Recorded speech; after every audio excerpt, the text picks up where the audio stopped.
can't I Oh, you laugh? can, you can. Okay, Joe, thanks very much for coming down to give us some of your time. Mm. And so just wanted to talk about some of the characters and yourself with regard to your involvement in Angel and May. Hmm. So I understand you've been in community theatre for some time. And I was just wondering, just in terms of all the different roles that you've played over the years, which role in particular did you find the most satisfying? Mm.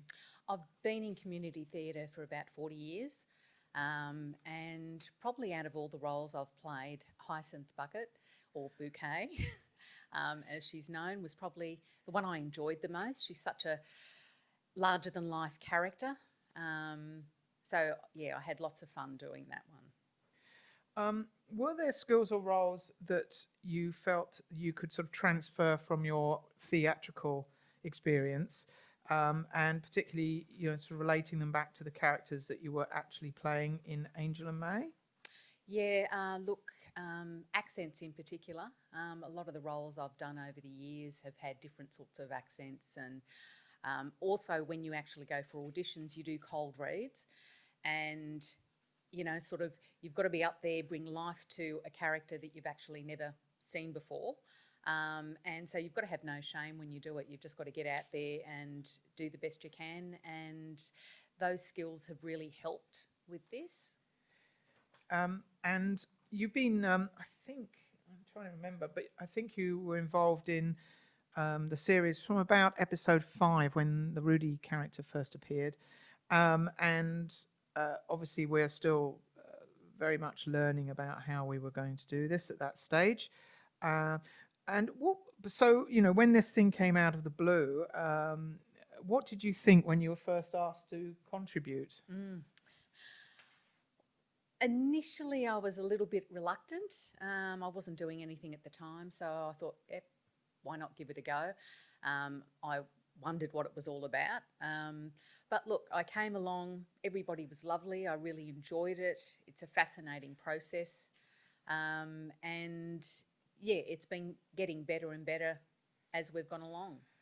So, so you primarily play two characters. Well, you do other small parts as well, but the two main characters that you play repeatedly are Rudi and a Dr. Seaton. Mhm. So, of these two characters, which one do you think you relate to the most? Look, I relate to Dr. Seaton the most simply because she's a doctor and I used to be a nurse. So, with the medical background, I can sort of um, just, it just makes more sense to me. Rudi is military, which I've got no experience in, and so yeah, Dr. Seaton is the one that I tend to relate to a little bit more. So, with respect to that character, we don't really know much about Dr. Seaton because she's only really appeared a couple of times. But perhaps you could tell our listeners a little bit more about that character. Okay. So, Dr. Seaton is Rudi's friend. They were both in the military together. Um, and once Rudi ended up working in New London, she actually contacted Dr. Seaton to actually join the team. As she was a trauma specialist, it was a perfect fit. And Dr. Seaton was free at the time, so yeah, it worked out well. So you play Dr. Seaton with an Irish accent, and I just wondered if there was any particular reason why that was the case. Irish because, it's a soft, caring accent, and also it's one that I can maintain and don't drop out, which is always a good thing. Thank you. Now, moving on, you mainly, and this is your main role, is you play this character Rudi, or her full name is Martinia Rudetsky, and she runs the Royal and Cherry Blue Storms, which is this regiment of children, I suppose, or young adults, who are associated with the inn. And she's a bit of a mysterious character because we just see her in her sort of role as a military commander. So we don't really see much about her background and where she comes from. So I was wondering if you could just sort of perhaps tell us a little bit about the key elements in her life and how she came to be involved. Okay. So Rudi's 41. She was born in 2034. She joined the Space Force, Defence Force in 2054. So she was in there for 5 years, and she got injured on the moon in a freak accident, and she was honourably discharged in 2059. She was then looking for work elsewhere. She ideally would have preferred to go back to Earth, but that wasn't, sort of a possibility. There was nothing available, so she answered an ad for Gander, who needed a security chief. She took the job, they became good friends, and the rest is history. Gander wanted the security force built up, and Rudi had noticed that there were all these homeless street kids. So she suggested bringing them into the group and training them, giving them a home, food, and it was a win-win situation for everybody. So that's how the Royal and Cherry Blue Storm started. Their first action was in 2062 in Palace, which was successful. So when Angel and May starts, they've been going for quite a long time, because the first episode is set in 2075. So Cherry Blues have been around for a long time. So what challenges do you face when playing Rudi? All Rudi's technical talk. Because she's the commander, the military commander, she's got to be level-headed, calm.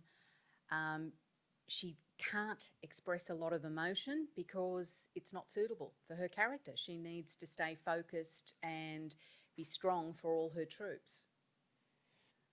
So Rudi has a son, Jude, and he first came into the picture in the Mirror House episode, and we don't really know much about his background or their relationship or anything about that. And it's kind of slightly intriguing because you kind of wonder, well, how would a military commander end up with a child, and why would that child be in New London? So I was wondering if you could perhaps, tell us a little bit more about how you see that happening. Rudi had Jude on the moon. Her partner was in the Space Defence Force as well, but he was killed in action. After Rudi's accident, because Jude was then I think he was about 3, Rudi decided to look for work elsewhere because she knew that the gravity on the moon wasn't good for Jude. So Earth was out, whereas New London had 0.8 G.